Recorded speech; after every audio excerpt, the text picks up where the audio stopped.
AI আসার পরে যে সমস্যা হয়েছে, এআই আসার আগে মানুষ সিভি লিখতে পারতো না, সেই এআই দিয়ে সিভি লিখে দিচ্ছে, আমি এই দিয়ে ফরম্যাট ফিল্টার করে তাদেরকে বাদ দিয়ে দিচ্ছি। আপনাকে একটু ভাই বার্গার খাওয়াইতে চাইতেছে, মানে একটু টোপ দেওয়ার। এগুলো ভাই যত দুনিয়ার যত পেইড কোর্স, ফ্রি কোর্স, যেটাই বলেন না কেন, সেগুলো থেকে এটা হচ্ছে বেস্ট। ডিরেক্ট মেন্টরশিপটা হচ্ছে একদম শেখার জন্য বেস্ট একটা উপায়। এআই আসলে কার জবটা খাবে সেটা আপনার বুঝতে হবে। মানে হাই হাই পার্টি বলে এটাকে, এটা হচ্ছে হাই হাই পার্টি। এই গত 20 বছরে কি এমন ঘটনা ঘটলো, আমার কমিউনিকেশন এত বাজে ছিল যে আমার একটা ক্লায়েন্ট, সে আমার সাথে কথা বলার পরে পরের 1 বছর আর কোনো এই এরিয়ার কারোর সাথে আর কথাই বলে না। আসসালামু আলাইকুম, আমার স্কুল পডকাস্টের আজকের এই এপিসোডে আপনাদের সবাইকে স্বাগতম। আমাদের গেস্ট হিসেবে আছেন মোহাম্মদ আবু তাহের ভাই, কো-ফাউন্ডার ডাটা অটোমেটার্স। আসসালামু আলাইকুম ভাই, কেমন আছেন? ওয়ালাইকুম আসসালাম ভাই, আলহামদুলিল্লাহ।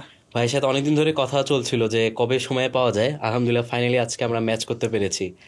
আর ভাইয়ের থেকে আমি সব সময় আসলে গাইডেন্স নিয়ে থাকি যে ভাই এই বিষয়ে একটু গাইড করেন, এই বিষয়ে একটু গাইড করেন। আর ভাই শুধু আমাকেই না, আমার মনে হয় অনেক যারা এরকম হেল্প চায় ভাইয়ের কাছ থেকে, সেই হেল্পটা পেয়ে থাকে।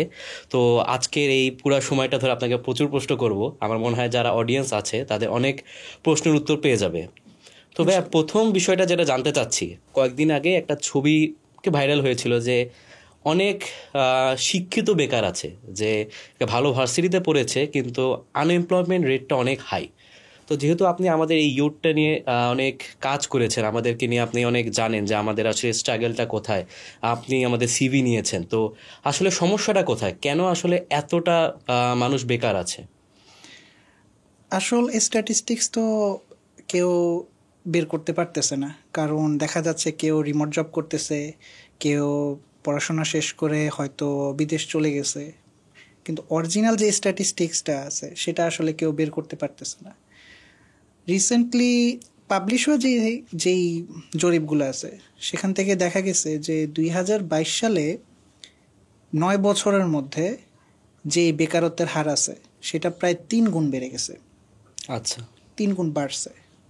এবং রিসেন্ট যে আরেকটা জরিপে পাবলিশ হলো যে 2022-এ অনেকেই, ইভেন আমার নিজের দেখা, এটা 2020, 21, 22, এখানে অনেক গ্র্যাজুয়েট আছে, তাদের প্রায় অর্ধেক এখন পর্যন্ত কোনো চাকরিই পায়নি। এবং এটা খুবই বাস্তব একটা বিষয়, এটা দিনকে দিন আরও খারাপের দিকে যাচ্ছে। এর জন্য আসল দায়ভারটা এডুকেশন সিস্টেমকে নিতে হবে। এডুকেশন সিস্টেমটা যেটাই বলুক না কেন, আমি অ্যাজ এ আমি আসলে ড্রপ আউট হয়ে গেছি। ড্রপ আউট বলবো যে মোটামুটি 3rd গ্রেড একটা ভার্সিটি থেকে ড্রপ আউট, সো হার্ভার্ড থেকে না। তো ওখান থেকেও আমি দেখছিলাম আমার সাথে যারা ছিল তাদের অনেকের গ্র্যাজুয়েশন শেষ হয়ে গেছে, তাদের এখনও কোনো চাকরিই হয়নি। তো যে কারিকুলাম আছে, যে পড়াশোনার সিস্টেমটা আছে, সে পড়াশোনার সিস্টেমটা এবং বাস্তবে আসলে যে স্কিলটা কাজে লাগে সেটার মধ্যে আকাশ পাতাল তফাৎ। হয়তো বাস্তবে আপনাকে কিভাবে ক্যামেরা ধরতে হবে সেটা জানা লাগতে পারে, আপনাকে ভার্সিটিতে সেটা শিখাচ্ছে না, এবং এই রিলেটেড কোনো কাজও আপনাকে করতে দিচ্ছে না। আপনাকে হয় অ্যাসাইনমেন্ট করতে হচ্ছে, আর একটা ক্লাস টেস্ট নিতে হচ্ছে, আবার দেন এমন কিছু নিয়ে পড়াশোনা করতে হইতেছে যেটার সাথে বাস্তবের তো কোনো সম্পর্ক নেই, থিওরিরও কোনো সম্পর্ক নেই, জাস্ট আপনি পাশ করার দরকার, এই জন্য আপনি পড়তেছেন। সো এই যে একটা কারিকুলামের যে একটা বিশাল বড় গ্যাপ আছে, আপনার যা পড়তেছেন এবং যেটা কাজে লাগবে, এবং যা কাজে লাগবে সেটা কিন্তু কন্টিনিউয়াসলি চেঞ্জ হচ্ছে, এত দ্রুত আগাইতেছে। আগে এআই ছিল না, এখন এআই এর কারণে আরো অনেক নতুন নতুন টপিক নিয়ে আপনাকে পড়াশোনা করতে হচ্ছে। এটা নিয়ে কয়জন কথা বলতেছে? মেবি আমি 100টা ভিডিও, 1000টা ভিডিও যদি ইউটিউবে দেখি, যদি কোনো ভার্সিটির কারিকুলাম দেখি, মেবি একটা সিলেবাসের একটা কর্নারে হয়তো এটা নিয়ে কথা পাবো। সো আমার মনে হয় যে এই মানে ঢালাওভাবে শিক্ষা ব্যবস্থার দোষ দিয়েও আসলে লাভ নাই। যারা ঢুকতেছে, যারা ভার্সিটিতে ঢুকতেছে, তাদের কথা হলো যে আমার একটা চাকরি লাগবে।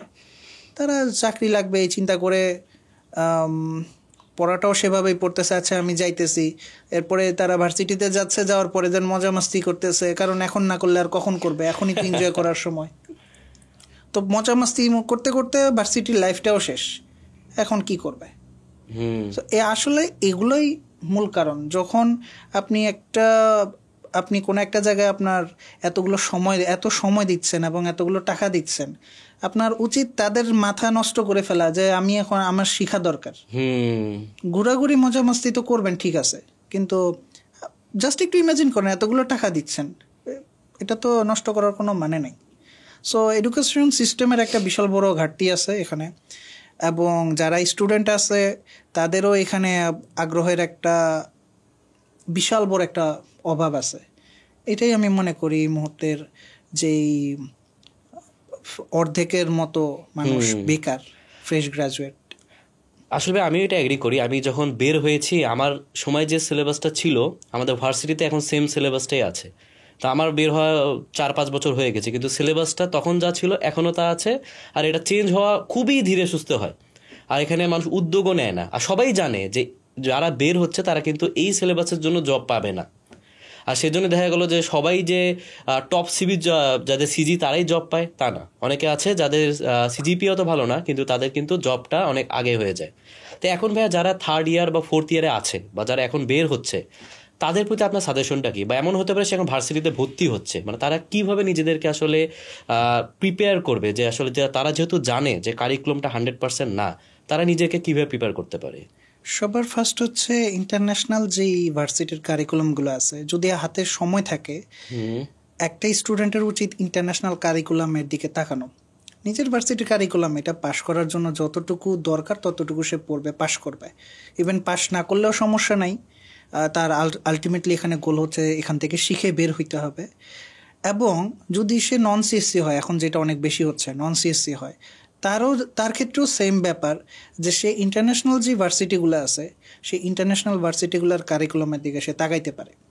এবং যেমন গিঠাবে খুব সুন্দর একটা আছে, ওপেন সোর্স ইউনিভার্সিটির একটা কারিকুলাম আছে, খুবই অসাধারণভাবে কি শিখতে হবে, কি শিখার পরে কি করতে হবে, খুব সুন্দর করে সাজানো আছে, তারা এগুলো দেখতে পারে। আচ্ছা। এবং ভার্সিটি শুরু থেকে এগুলো দেখা উচিত। মানে আপনার ভার্সিটি শেষ করার পরে এগুলো দেখে তো কোনো লাভ নেই। যা মানে আপনার হাতে যদি সময় থাকে ডেফিনেটলি আপনি শুরু করা উচিত, কিন্তু সময় যদি না থাকে তাহলে কি করবেন? ধরেন আপনি এখন ভার্সিটি প্রায় শেষের দিকে, এখন আপনি প্রিপারেশনটা কিভাবে নেবেন? আমার মনে হয় ওই পর্যায়ে আপনি আসলে প্রিপারেশন নেওয়ার মতো কোনো স্কোপ নাই। আপনি নিজে, আপনার মাথায় প্রেশার থাকবে কি যে আমার ভার্সিটি তো শেষ, এখন ভার্সিটি শেষ হলে জব নিতে হবে, কি করব। আপনার হাতে 6 মাসের মতো একটা টাইম নিতে হবে, ভার্সিটি শেষ হোক অথবা না হোক, এবং 6 মাসের মধ্যে, রিসেন্ট 6 মাসের মধ্যে যে ট্রেন্ড আছে, যা শেখা দরকার, যা জানা দরকার, অবশ্যই আপনি ভার্সিটি তো কিছু না কিছু তো পড়ছেন, এমন না যে ভার্সিটিতে কিছুই পড়েন নাই। যা জানা দরকার, যা ট্রেন্ডিং অবস্থায় আছে, সেগুলো নিয়ে আপনি পড়াশোনা করবেন। 5 বছর পরে কি হবে সেটা নিয়ে এখন পড়াশোনা করার আপনার আর স্কোপও নাই, আপনাকে দিয়ে আর এটা হবেও না। মানে আপনার মাথায় এখন টেনশন করবে সবসময়।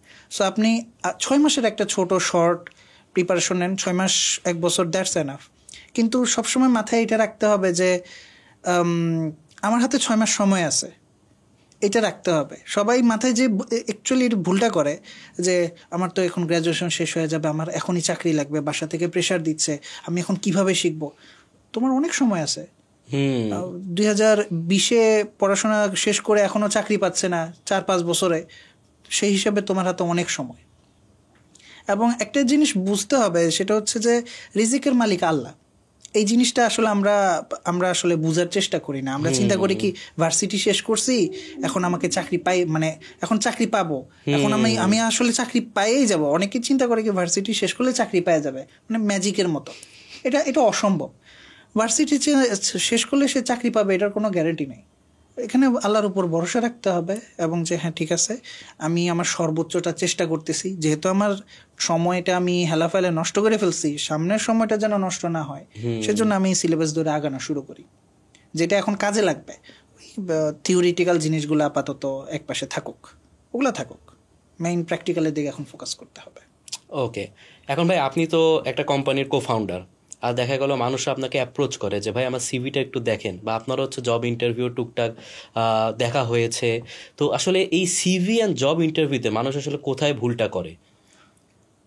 সিভি আর জব ইন্টারভিউতে এখন এআই আসার পরে যে সমস্যা হয়েছে, এআই আসার আগে মানুষ সিভি লিখতে পারতো না, নর্মালি আগে এটা ছিল, এবং সিভিগুলোকে ফিল্টার করা খুব ইজি ছিল। এখন এআই আসার পরে যার কোনো স্কিল নাই তারও সিভি এত বিশাল বড়, অবশ্যই ফেক ডেটা, ভালো অরিজিনাল ডেটা না, যে তার অনেক স্কিলস আছে, সে অনেক কিছু করে ফেলছে, বাস্তবে আসলে সে কিছুই পারে না। সো এর মাঝেও দেখা যায় কি কিছু মেইন কোড থাকে, যেমন আমি যদি কাউকে রিয়াক্টের জন্য হায়ার করি কিন্তু তার সিভিতে রিয়াক্টের নাই, ডেফিনেটলি সে আগেই বাদ হয়ে যাবে, তাই না?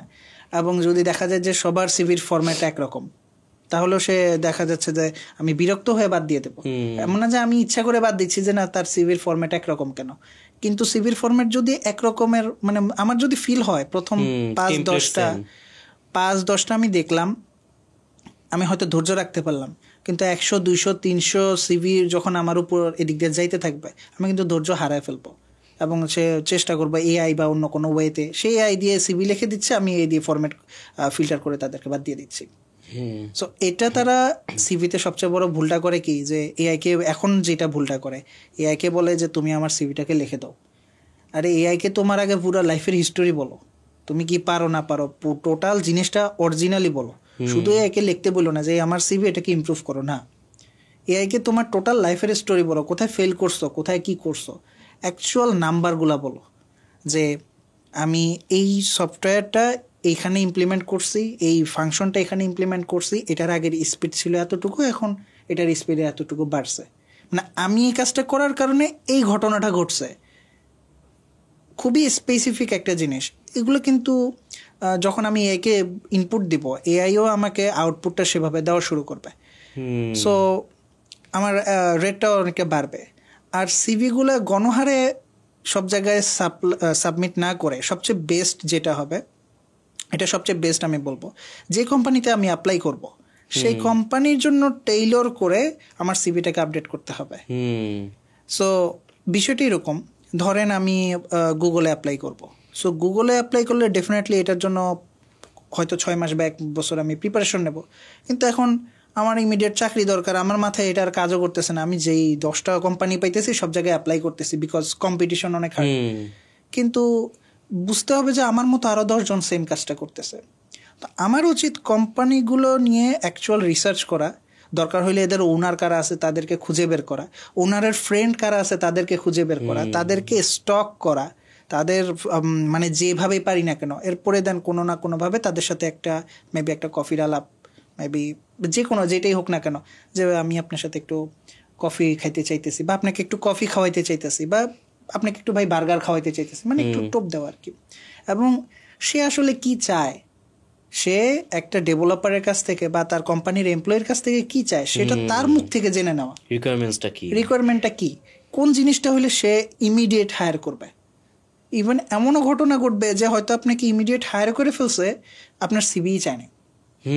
এটা এখনো কিন্তু অনেক হয়, এখনো অনেক হয়। ইনফ্যাক্ট এটা আমিও অনেকবার সেম কাজটাই করছি, মানে অনেকজনকে এভাবেই হায়ার করছি, অনেকজনকে এভাবেই রেফারেন্স দিছি, ভাই তোমার সিভি দিয়ে আমি কি করবো, এটা তো জাস্ট ফর্মালিটি।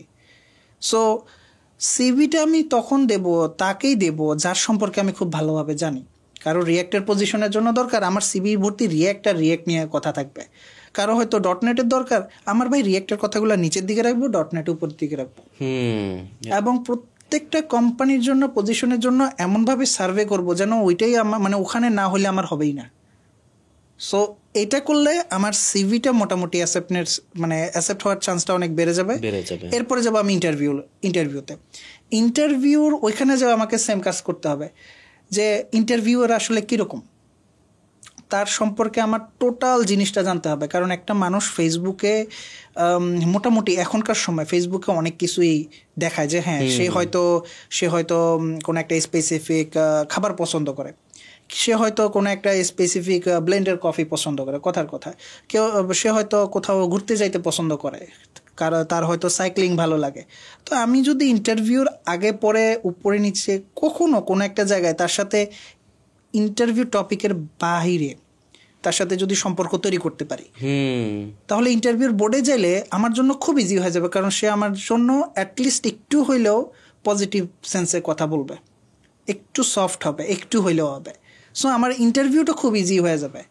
নর্মালি মানুষ কি করে, যাদের সাথে ইন্টারভিউ দিবে তাদের সাথে তো সম্পর্ক রাখেই না, মানে এক্সট্রিম লেভেলের একটা যে হ্যাঁ খুবই একটা দূরত্ব থাকে যে না কি বলে ফেলবে, প্রশ্ন করলে কি হবে, বা কেউ ইন্টারভিউ বোর্ডে প্রশ্নই করে না, এটা তো আরও বড় ভুল। সো আমার মনে হয় কি যে সিভি ইন্টারভিউ দুইটাতেই সেম জিনিস, যে আপনি যার সাথে ইন্টারভিউ দিবেন, যার সাথে যাকে সিভি শেয়ার করবেন, যার কাছ থেকে রেফারেন্স চাবেন জবের জন্য, তারে ভাই মানে ওই খাওয়াইতে খাওয়াইতে ভরায় ফেলেন যে ভাই প্লিজ আপনি চাকরি পান আর না পান, তাকে একদম খুশি করে ফেলেন। এটা দরকার। সে যদি আপনাকে চাকরিটা নাও দেয়, অ্যাটলিস্ট পরবর্তীতে অন্য কোনো একটা অকেশনে সে আপনাকে কোথাও রেফার করতে পারবে। এক্স্যাক্টলি। আর আসলে এখন আমাদের কমিউনিটিটা দেখা গেলো কানেকশন অনেক ভালো, যে এক ভাই আরেকজনকে চেনে, একজন ওনার আরেকটা ওনারকে কিন্তু সহজেই বলতে পারবে যে আচ্ছা আমার এই পজিশনে নাই, কিন্তু আমি একটা ছেলেকে জানি সে খুবই স্কিল, তুমি তাহলে দেখো বিষয়টা। আর তখন কিন্তু ট্রাস্টের বিষয়টাও চলে আসে, আচ্ছা ও যেহেতু ওই ভাই রেফার করেছে তাহলে আমি অ্যাকসেপ্ট করবই। এখন ভাই এই ইন্টারভিউ বা আমাদের এই জবের সাথে একটা খুব ইম্পর্টেন্ট বিষয় চলে আসে, সেটা হচ্ছে শিখার বিষয়টা, আমরা কিভাবে কোনো কিছু শিখতেছি। আর আমাদের এখন একটা ট্রেন্ড চলে এসেছে যে রিসোর্স অনেক, আমাদের আসলে যাই আমরা শিখতে চাই না কেন রিসোর্সের অভাব নেই। আর এটা একদিক দিয়ে সমস্যা হয়ে যাচ্ছে যে একটা ভিডিও দেখাবার মনে হচ্ছে ওই প্লে লিস্টটা ভালো, একটা কোর্স শুরু করবার মনে হচ্ছে ওই কোর্সটা ভালো। তো এখন আমি কিছু শিখতে যাচ্ছি, আপনি কিছু শিখতে যাচ্ছেন, আপনার সাজেশনটা কি তাদের প্রতি, যে আমরা কি ফ্রি রিসোর্সের দিকে যাব নাকি কোনো পেইড কোর্সের দিকে যাব, কোনটা করলে আসলে ভালো হয়, আর কিভাবে আসলে লার্নিংটাকে আরও ফ্রুটফুল করা যায়? এইটা আমি আমার নিজের এক্সপিরিয়েন্স থেকে বলতে পারি। আমি নিজে শিখছি এবং মানুষকে শিখাইছি, এবং শিখাইতে যাওয়ার পরে অনেক সময় ধরাও খাইছি, শিখতে যাওয়া ধরা খাইছি।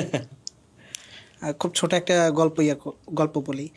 আমি একটা ভাইয়ের কাছে গেছিলাম, ওই ভাই আমাকে বলতেছিল, একটা সাইবার ক্যাফেতে গেছিলাম। দেন ওই সাইবার ক্যাফেতে আমি অনেক কিছু ট্রাই করতাম, আমার বাসায় কম্পিউটার ছিল না, অনেক রকমের ডিফারেন্ট জিনিস আমি ট্রাই করতাম। পরে ওই সাইবার ক্যাফের যে মালিক আছে, সে মালিক মানে কোনো একটা দিন আমাকে একটা ভাইয়ের সাথে পরিচয় করা দিল, যে ওই ভাই আসার পরে বলতেছে তুমি কি ডাটা এন্ট্রি পারো? তো বললাম না, আমি তো ডাটা এন্ট্রি পারি না। তো ডাটা এন্ট্রি না পারলে তাহলে তুমি যে ডাটা এন্ট্রির কাজ করলা, আমি খুবই কনফিউজ যে ডাটা এন্ট্রির কাজ করছি কিন্তু আমি তো ডাটা এন্ট্রি পারি না। ওরা বলছে তুমি কি ওয়ার্ডের কাজ পারো? হ্যাঁ আমি ওয়ার্ডের কাজ পারি। তুমি পাওয়ার পয়েন্টের কাজ পারো? হ্যাঁ পাওয়ার পয়েন্টের কাজ পারি। তুমি এক্সেলের কাজ পারো? হ্যাঁ এক্সেলের কাজও পারি। কিন্তু তুমি তো ডাটা এন্ট্রির কাজের বেসিক সব কিছুই তোমার জানা আছে তাহলে। ওকে, তো ওই ভাইয়ের সাথে এটার পরে, এটা 6-7-8-এর ঘটনা, ওই ভাইয়ের সাথে পরিচয়ের পরে এরপরে দেন অনেক ভাইয়ের কাছ থেকে আমি ফ্রিল্যান্সিং সম্পর্কে অনেক কিছু জানতে পারছিলাম, যে ফ্রিল্যান্সিং আসলে এভাবে করতেছে। ভাই খুব বড় এক মাপের একজন ডেভেলপার ছিলেন। আমাকে মাঝে মাঝে দেখা যাইতো কি, ভাইয়ের বাসায় আমি যাইতাম, তো মাঝে মাঝে দেখা যেত টাকার বান্ডি লাইনে দেখাইতো যে এই যে দেখো তুমি একদিন পারবা। সো ভাই কি করতেছিল, একদিন জুমলা নিয়ে, ওনার কম্পিউটার অনেক প্লাগ ইন ছিল, তো আমি আমার পেন ড্রাইভে ওনার কম্পিউটার থেকে কপি করছি। কপি করার পরে আমার মনে হয়েছে কি যে আমার পেন ড্রাইভের জায়গা নেই।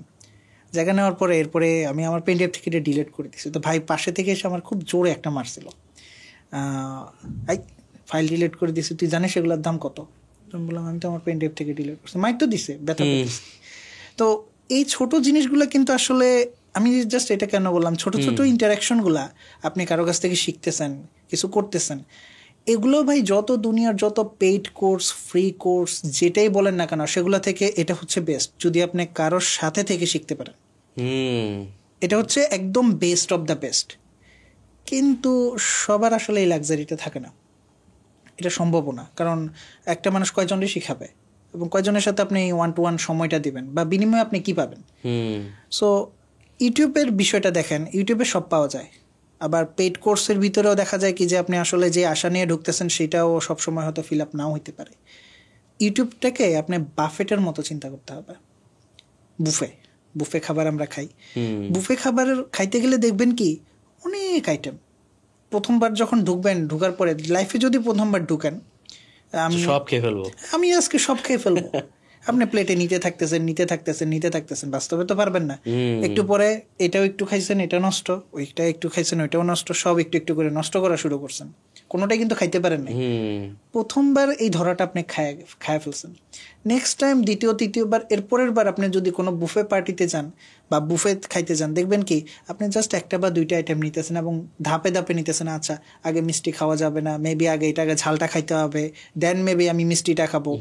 আপনি কিন্তু অলরেডি নিজের জন্য একটা কারিকুলাম রেডি করে ফেলছেন। এবং অনেক সময় বুফেগুলো ফ্রি হয়, যখন ফ্রি হয় তখন তো এই বুফের কোনো মূল্যই থাকে না, দেখা যায় আচ্ছা ঠিক আছে আসছি, যা খাইলেই হয়েছে, যে ফ্রি পাইছি, এটা যা পাইছি তাই আলহামদুলিল্লাহ। কিন্তু মাথায় রাখতে হবে যে আমি আসছি, আমি আমার কোয়ালিটি টাইম ব্যয় করে এখানে আসছি, দেন আমি যে খাবারটা খাবো সেটা যদি ভুলভাল খাবার খাই তাহলে আমার কোয়ালিটি টাইমটা অন্য কোথাও নষ্ট হবে, তাই না? পেট আমার খারাপ হবে।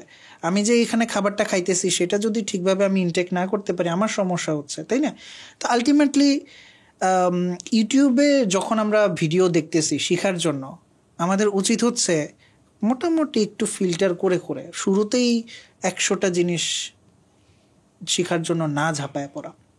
আমি দেখবো, এখান থেকে একটু দেখবো, ওখান থেকে একটু দেখবো, ইটস ওকে। আমিও এখনো এটা করি, এখান থেকে একটু না দেখলে আমি নতুন জিনিস সম্পর্কে জানবো কিভাবে? দেখতে থাকবো। যে কোনো বিষয় সম্পর্কে নাম শুনছি, একটু ইউটিউবে দেখলাম, ইটস ওকে।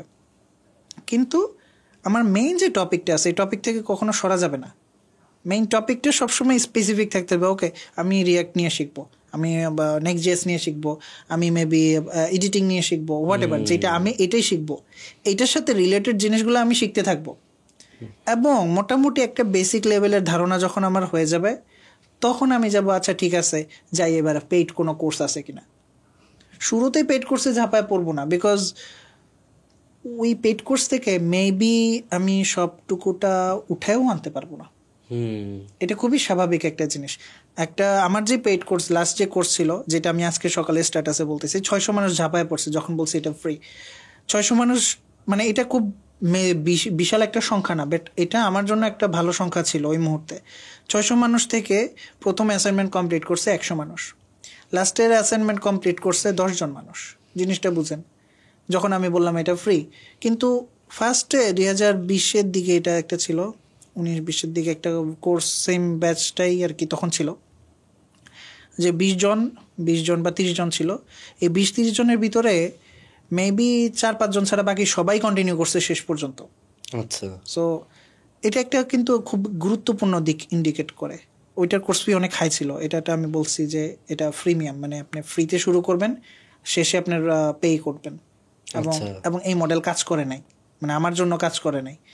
এবং আমি অন্যান্য বড় ভাইদের সাথে কথা বলে দেখছি, তাদের সবার মোটামুটি এক্সপিরিয়েন্স সেম, যে ইউটিউবেও সেম ঘটনাটাই ঘটতেছে। আপনি ইউটিউবে ফ্রি কন্টেন্ট আছে, আপনি আসলে এটাকে অতটা কেয়ার করতেছেন না। পেইড যখন কন্টেন্ট আসতেছে তখন আপনি চিন্তা করতেছেন, দূর এতগুলো টাকা দিছি, একটু দেখি, তো আমার টাকা উঠাইতে পারতেছি না। বাট একটা জিনিস দেখেন, আমরা শুরুতে বলছিলাম ভার্সিটির কথা। ভার্সিটিতে আপনি 4-5 লাখ টাকা, 10 লাখ টাকা দিতেছেন, এখানে একটা কোর্সে মেবি 10,000, 15,000 টাকা, 5,000 টাকা, যেটাই ঘটুক না কেন, আপনি ভার্সিটিকে যখন 10-15 লাখ টাকা দিচ্ছেন, সেখান থেকে আপনি কিছু শিখতে পারতেছেন না কেন? মেবি তখন আপনাকে কেউ প্রেশারটা দেয় নাই যে তোমার এখনই কাজ করা লাগবে, এখনই ইনকাম করা লাগবে। এখন কেন আপনি যেটা 10 লাখ টাকা দিয়ে যেটা পারেন, এখন 10,000 টাকার একটা কোর্সে ভর্তি সেই জিনিস কেন এক্সপেক্ট করেন? এটা তো ভুল এক্সপেকটেশন। সো লার্নিং এর ক্ষেত্রে যেটা দরকার সেটা হচ্ছে আপনি ইউটিউব ঘাটাঘাটি করবেন, ফ্রি রিসোর্সগুলো ঘাটাঘাটি করবেন, যেহেতু আপনার এখন সময় নেই, বাট আপনার রিসোর্স নিয়ে ঘাটাঘাটি করবেন। এবং যদি আপনার সামর্থ্য থাকে ডেফিনেটলি আপনি একটা পেইড কোর্সের মধ্যে যাবেন, কিন্তু ঘাটাঘাটি না করে যাবেন না। সরাসরি পেইড কোর্সে কখনো জাম্প ইন করবেন না, যেটাই দেখাক না কেন, যে না তুমি এই ভিডিওটা শেষ করলে, এই কোর্সটা শেষ করলে তুমিও আমার মতো লাখ লাখ টাকা ইনকাম করবে। ন, এটা মেবি সে ইনকাম করতে পারছে, বাট তুমি যে ইনকাম করতে পারবে সেটার কোনো গ্যারান্টি নেই। দেন সবচেয়ে বেস্ট হয় যদি কারোর সাথে স্পেসিফিকভাবে 1-to-1, মেবি 1-to-10, মানে একদম ডিরেক্ট মেন্টরশিপে যদি কারোর সাথে যাওয়া যায়, এবং ডেফিনেটলি তাকে তার সময়ের মূল্য দিতে হবে। আমরা তো আবার সময়ের মূল্য দিতে পারি না, বাট ডিরেক্ট মেন্টরশিপটা হতেছে একদম শেখার জন্য বেস্ট একটা উপায়। ওকে, সো স্টেপ বাই স্টেপ। ফ্রিগুলোকেও ফেলে দেওয়া যাবে না, পেইডগুলোকেও ফেলে দেওয়া যাবে না। আমার মনে হয় পেইড কন্টেন্ট আরও দরকার, মানুষজন এগুলোর ভ্যালুটা বুঝতে পারে এবং এটার কোয়ালিটি বাড়বে। আমরা যে আসলেই আমরা যে একটা কাজকে অ্যাপ্রিসিয়েট করতেছি সেটা বাড়বে। নর্মাল একটা স্টুডিওতে যদি আমরা এখন পডকাস্টটা করতাম, সেটারই ভ্যালু একরকম হয়তো। আমরা একটা ভালো একটা জায়গায় আসছি, সেটার ভ্যালুটা অন্যরকম হচ্ছে। মানুষ আসলে কোয়ালিটির কিন্তু একটা মূল্য থাকে, আমার মনে হয় কোয়ালিটির মূল্যটা দেওয়া উচিত।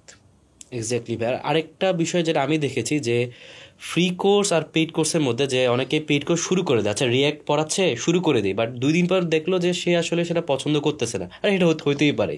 কিন্তু সে যদি ফ্রিতে এটা দেখতো, আচ্ছা এটা আবার পছন্দ হচ্ছে কিনা, তাহলে সে কিন্তু নিজেই ডিসকভার করতো, আচ্ছা আবার এটা পছন্দ হচ্ছে না, আমি আরেকটা জিনিস শিখি। কিন্তু সে যখন শিখে ফেলবে, আচ্ছা ফ্রিতে সে শিখে ফেলতে পেরেছে, ওকে এটাতে আমি ইন্টারেস্টেড, তখন পেইডে গেলে তখন আসলে পুরোটা ওর্থ করে।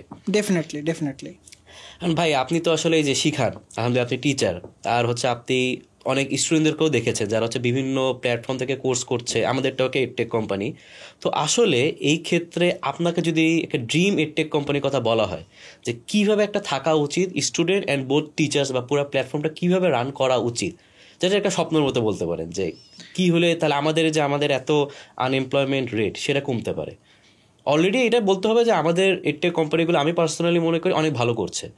কারণ হচ্ছে ভার্সিটির সাথে যদি কম্পেয়ার করি, যে 4 বছর পর যেখানে এত বেকার, সেখানে আমাদের এডটেক কোম্পানিগুলো যেগুলো বাংলাদেশে আছে অ্যাটলিস্ট চেষ্টা করতেছে অনেক দিক থেকে, বাট তারপর আমাদের ইমপ্রুভমেন্টের অনেক জায়গা আছে। তো আপনার কি মনে হয় যে স্বপ্নের এডটেকে কীরকম হওয়া উচিত? স্বপ্নের থেকে ভাই শুরুতে ভাই মানুষকে টাকার লোভ দেখে আনাটা বন্ধ করা উচিত।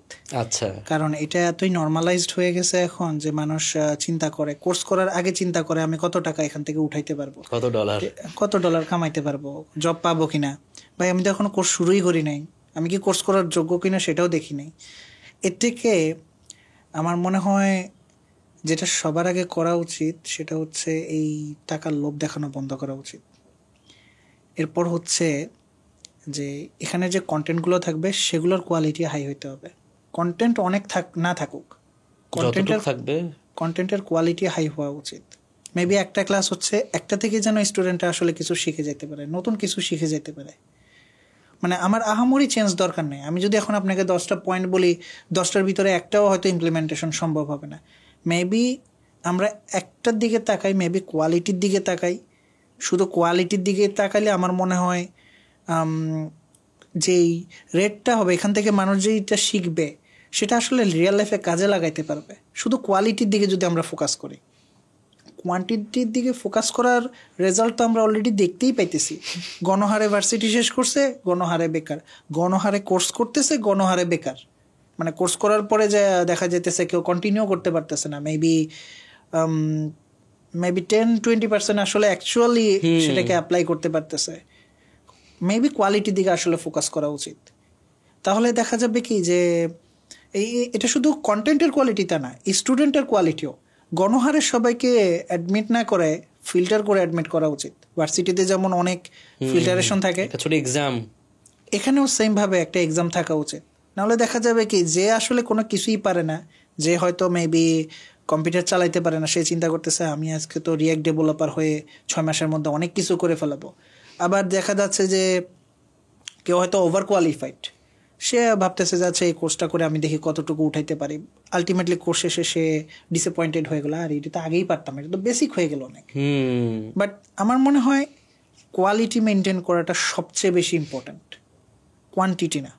এর থেকে ভিডিও যেমনই হোক না কেন, অডিও যেমনই হোক না কেন, কিন্তু যে কোয়ালিটিটা আছে, আমরা যখন শেখা শুরু করতাম তখন ভাই নর্মাল একটা ফোরামের পোস্ট থেকে আমরা শিখছি। এখন কেন এত বিশাল বড় স্টুডিও করে, লাইটিং করে, ব্যাকগ্রাউন্ডে অনেক কিছু অ্যাড করে, কেন ভাই এখন কেন এভাবে শেখা লাগবে? এটা তো উচিত না। শিখা, আমার ফোকাস থাকবে আমি কি শিখতে পারতেছি, এর ফোকাস থাকবে আমি কি শিখাইতে পারতেছি, কাদেরকে আমরা নিতেছি।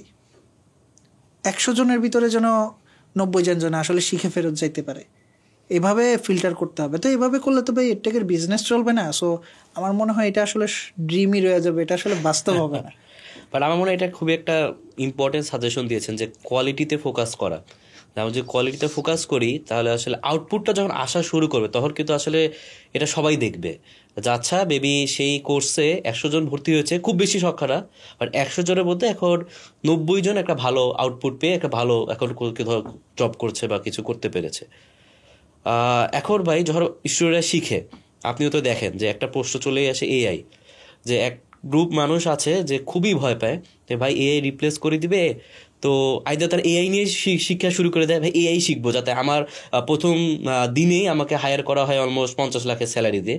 এই অলদো সে এখন কোনো জব করে না, সে ফার্স্ট টার্গেট হচ্ছে 50 লাখের। আরেক গ্রুপ দেখা যায় যে সে শিখাই বদ্ধ করে দিল, সব তো এআই করবে, আবার আর কিছু করার নাই। তো এআই এর প্রতি আমাদের অ্যাপ্রোচটা কীভাবে হওয়া উচিত, কারণ এখন আসলে আগের মতো শিখলে হবে না। তো এই এআই ইউজ করে আমরা কীভাবে আসলে আরও বেটারভাবে শিখতে পারি আর এইটাকে নিয়েই আমরা চলতে পারি? এআই নিয়ে যখন 2010-এ কেউ কথা বলতো বা 5-এ কেউ কথা বলতো, তখন মানুষ চিন্তা করতো ওয়াও এটা কি জিনিস। 2020-এও মানুষ চিন্তা করতো ওয়াও এটা কিছু একটা। কিন্তু যখন এটা গ্লোবাল হয়ে গেল, ভাইরাল হয়ে গেল, তখন এটাকে আর অস্বীকার করার কোনো ওয়ে নেই। তখন যত বড় বড় ভাইরা এটা নিয়ে যতই ভিডিও বানাক না কেন, মানুষ আর শুনতে রাজি হইল না। কেউ একটা ভিডিওর ছোট একটা অংশ দেখে আর ভাবে কি যে এআই আসলে কোনো সমস্যা নাই, এআই আমাদের কিছুই করতে পারবে না, মানুষ যেটা করতে পারে সেটা এআই করতে পারবে না। এইটা তো এআইকে তো মানুষই কন্ট্রোল করবে। এটা একটা মানুষের কমেন্টে যে না কেউ ডিমোটিভেট করেন না প্লিজ। বাট এআই আসছে এবং এআই এর কারণে মানুষের চাকরি যাওয়া শুরু হয়েছে এবং এটা 100% ট্রুথ, এটাকে আসলে ডিনাই করা যাবে না। এআই অলরেডি আমাদের মধ্যে চলতেছে। এই মুহূর্তে আপনার ফোনে এআই চলতেছে, আপনি যে সার্চ করতেছেন এআই চলতেছে। এবং দেখা যাচ্ছে কি যে ক্লায়েন্ট, আমার এরকম ক্লায়েন্ট অনেক ঘটনা ঘটছে, যে ক্লায়েন্ট একটা লাইনও কোড লিখতে পারে না, সে এখন বড় বড় ল্যান্ডিং পেজ বানাইতেছে, বড় বড় অ্যাপ বানায় ফেলতেছে, কিন্তু সে কিন্তু একটা লাইনও কোড করতে পারে না। এটা আমার রিসেন্ট কয়েকটা ক্লায়েন্টের সাথে ঘটনাটাই ঘটছে। তারা ল্যান্ডিং পেজ বানায় ফেলছে, যেটা হয়তো ল্যান্ডিং পেজও না, পুরো অ্যাপ বানায় ফেলতেছে, যেটা হয়তো সে অন্য কোনো একটা ডেভেলপারকে করতে দিত। এটার মানে কি হচ্ছে যে আপনি যদি এখন রিয়াক্ট শিখেন, নেক্সট.জেএস শিখেন, এটার সাথে আপনাকে এআইটাও শিখতে হবে। এআই আসলে কার জবটা খাবে সেটা আপনার বুঝতে হবে। এআই তাদের জব খাবে যারা এআইকে ভয় পাইছে। ওকে, মেবি কথাটা আমরা রিফ্রেশ করতে পারি। এআই আসলে কারো জব খাবে না, এআই ব্যবহার করে কিছু মানুষ অন্য মানুষদের জব খায় দিবে। যারা এআই ব্যবহার করতে পারে তারা, যারা এআই ব্যবহার করতে পারে না তাদেরকে রিপ্লেস করে ফেলবে। That's the fact. এবং এইটার জন্য আপনাকে এআই ব্যবহার করা শিখতে হবে। মানে এটা ছাড়া কোনো ওয়ে নেই। এখন এআইটা আসলে ব্যবহার কিভাবে করবেন? এআই ব্যবহার করবেন হচ্ছে যে এআইকে বা চ্যাটজিপিটি বা যেটাই থাকুক না কেন, আপনি ওকে যখন কোনো একটা কাজ করতে বলবেন, আপনি যেই আউটপুটটা পাচ্ছেন সেই আউটপুটটা নিয়ে ইমিডিয়েটলি কপি পেস্ট করে কাজে লাগাবেন না। আমি একটা হ্যাকাথনে গেছিলাম, হ্যাকাথনে দেখতেছি যে মানুষ গুগল না করে সবাই এআইকে প্রশ্ন করা শুরু করছে যে তারা হ্যাকাথনের মধ্যে তাদের ডকার ইউজ করার কথা ছিল। অনেক স্টুডেন্ট তারা ডকার পারতো না, তো তারা কি করতেছে, ডকার নিয়ে প্রশ্ন করতেছে এবং উত্তরটাকে কমান্ডগুলোকে কপি পেস্ট করা শুরু করছে। এবং ডেফিনেটলি ওই মুহূর্তে এটা অনেক হ্যালোসিনেট করতেছিল, মানে ফেক আপডেট দিচ্ছিল, আউটপুট দিচ্ছিল। এবং এটার কারণে যেটা হইলো যে তারা 6 ঘন্টাতেও কাজটা শেষ করতে পারলো না, হ্যাকাথনে তারা পিছিয়ে পড়লো। এটা কেন ভাই? এআই তো আসলে আপনার টোটাল কনটেক্সট জানে না। এআই তো আপনার সম্পর্কে সবকিছু জানে না। সে আপনাকে যে আপডেটটা দিচ্ছে, যে ডেটাটা দিচ্ছে, সেটা তো ভুল হইতে পারে। সে আপনার কম্পিউটার কনফিগারেশনও জানে না। তাকে টোটাল ইনফরমেশনটা দিতে হবে। এবং দেওয়ার পরে আমি যে আউটপুটটা পাবো সেটা সরাসরি কপি পেস্ট করলে হবে না, সেটা নিয়ে আমি প্রসেস করতে হবে। এটা কেন করলো, কিভাবে করলো, করার পরে দেন আমি এটা কাজে লাগাইতে হবে। এআইটাকে লার্নিং টুল হিসেবে ইউজ করতে হবে। এআই ইটসেলফ এটা লার্নিং টুল হিসেবে ইউজ করতে হবে। কিন্তু আমি যদি এআইকে লার্নিং টুল হিসেবে ইউজ না করে, ও হরে এআই আমাকে এই কোডটা দিছে, এটা কপি করছি, পেস্ট করছি, কাজ করে না কেন, আবার ব্যাক করো, দেখা গেল যে এই জিনিসটা আমি অলরেডি 5 মিনিটে করে ফেলাইতে পারতাম, এআই দিয়ে করার কারণে আমার 50 মিনিট লাগলো। এটা হয় কিন্তু ভাই, এটা তো আসলে কোনো মানে নেই। আমার উচিত ওই 50 মিনিট যদি লাগে তাহলে অ্যাটলিস্ট যেন কিছু শিখা বাইরেতে পারি। আমরা যদি কপি করতেছি, পেস্ট করতেছি, কাজ হচ্ছে কেন, কাজ হচ্ছে না কেন, আলটিমেটলি কিন্তু জানিও না কেন কাজ করলো। হ্যাঁ, আলটিমেটলি জানিও না কেন কাজ করলো। পরের বার একই সময় লাগবে, পরের বারও আসলে একই সময় লাগবে, কারণ আমি আসলে যে প্রম্পট শুরুতে দিয়েছিলাম সেই প্রম্পট থেকে নিচে আসতে আসতে চ্যাটজিপিটি আমার কনটেক্সট হারায় ফেলছে, বা ক্লডি বা যেটাই হোক না কেন। এখন অনেকেই বলতেছে যে না, এআই আরও অ্যাডভান্স হচ্ছে, কনটেক্সট ধরে রাখতে পারে বা ইত্যাদি ইত্যাদি। বা এআই তো কনটেক্সট ধরে রাখতে পারতেছে, কিন্তু আমার হিউম্যান ব্রেন তো আর কনটেক্সট ধরে রাখতে পারতেছে না। আমি শুরুতে কি লিখছিলাম আর এখন আধা ঘন্টা পরে কি লিখছি ভাই, এটা তো আমার মনেই নেই। সো ডেফিনেটলি এআইকে ভয় পাওয়া যাবে না, এআইকে ইউজ করা শিখতে হবে, এবং শুধু জ্যানতেনভাবে ইউজ করলে হবে না। এআইকে অনেকটা যে গাদার মতো এআইয়ের সাথে আচরণ করতে হবে, এই আমার শিখা এটা। হ্যাঁ, মানে ওর সাথে এত ভদ্র আচরণ করা যাবে না, ওর এটাকে একটা টুলস হিসেবে ইউজ করতে হবে। এটা খুবই ইম্পর্ট্যান্ট একটা ব্যাপার যেটা আপনার মাথায় রাখতে হবে, যে এআই ব্যবহার করতেছে কারা সবচেয়ে ভালোভাবে ব্যবহার করতেছে, যারা অলরেডি এআই ছাড়া কাজটা করতে পারে। এক্স্যাক্টলি। সো দ্যাট মিনস আপনাকে অবশ্যই ফান্ডামেন্টালগুলা খুব ভালোভাবে আয়ত্ত করতে হবে, আপনার ফাউন্ডেশন খুবই স্ট্রং করতে হবে। এরপর আপনি যখন এআইকে যে কোনো কিছু বলতে বলবেন, যে কোনো কিছু করতে বলবেন, সে কিন্তু এটা করে দিবে।